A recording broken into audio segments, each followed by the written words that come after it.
What's going on, guys? Back with the next episode of The Fuckery Never Ends with this car. I'm back under the Fox, looking at the back of the engine here. And when I changed that oil pan seal, I realized that there was an issue where I had just a slight bit of gap on this side of the engine to the transmission. So, you know, the red flag went up like, man, there's some shit in the game. Something's wrong. And, you know, I'm glad I kind of got to the point where I pulled this transmission and everything so I could see what was really going on. He had an issue with this car, and so did I, trying to get it to shift in the second and third. It would shift fine normally, but under power, it would not. So I'm almost thinking that there's not a whole lot wrong with the transmission now. For one, the clutch is fried. It's a piece of shit. But you can see, because of that, this is waddled out. So you had no support around the nose of that input shaft. And this is a bushing. So the other thing that I got going on, I was looking here, I was like, man, something just don't look right. I can't put my finger on it. Backed up, looked at it. And as you can see, that sumbitch ain't level in the car. So, and I know that to be a fact because I went up and I looked at the motor mounts, and the engine is not all the way down in the slots of the K member on that driver's side. So I'm gonna level that up, get an eBay clutch actually. I'm probably gonna go with the Vallejo stage 4 clutch for this thing. A couple $100. It comes with the flywheel and all that. And I know a lot of guys saying, no, don't do the eBay special. Hey guys, I'm gonna do the eBay special because everybody's not made of dollar bills. And at this stage of the game, it's not that serious for me to get that deep into it with money. Trust me, I will not cut any corners when we slap in the next engine. So, but for now, just to see what this thing will run, to get it up and going and out of the shop, my son is on my ass about hearing it. This is what I'm bringing you, man. When I get the clutch in, I'll do an unboxing of it and I'll install it, and I'll try to go down the road a little bit and do some burnouts and all that good stuff and let you know how it holds up for the eBay special. So that's what I got going on here with this.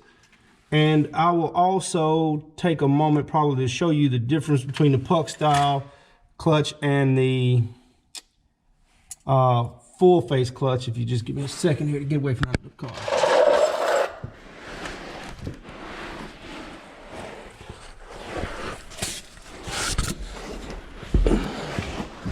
Oh, damn.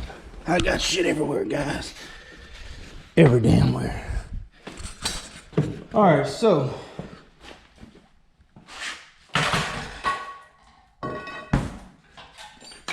like I said, no props. This is raw in the shed like everybody else. So this is a puck style clutch. That is a full face. And it's a good thing that we changed in this because look at that crap there. That's not good. That's not supposed to happen. Had the wrong block off plate on the car. The pressure plate didn't look too bad. A couple little hot spots on it here and there though, but not too bad. But the clutch that I'm buying, and this is why I think that the eBay clutches are cheaper clutches. The clutch that I'm buying is going to be a 6-puck design versus the full. So the full is not going to give you the same amount of pressure per square inch the way that a puck would.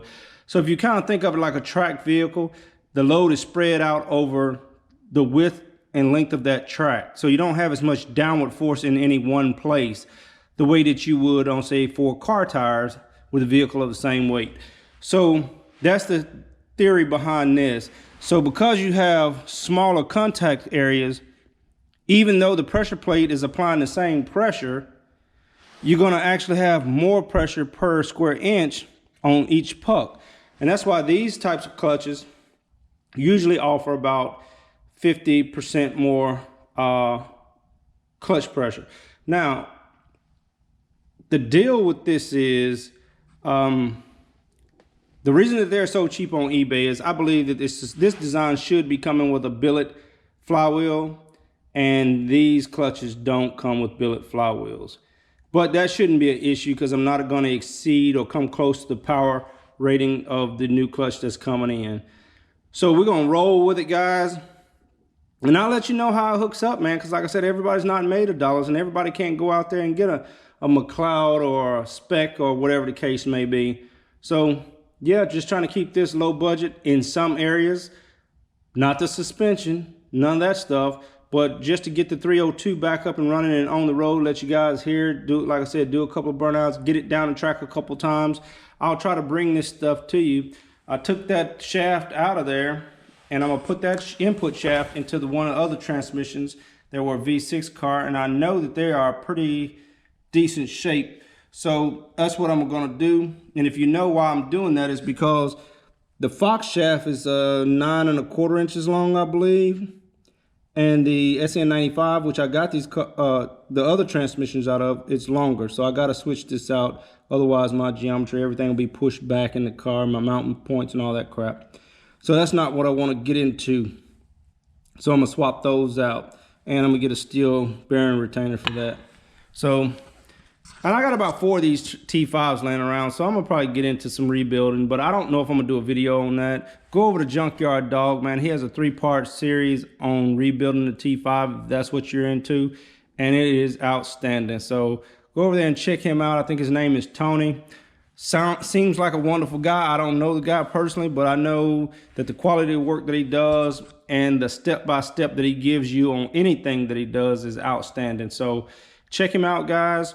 And hey, next time I'll be doing the brake booster in the car, and it just came in today, so stay tuned for that. And let me get this motor leveled out. So I'll talk to you guys later. Till next time, man, stay down on it.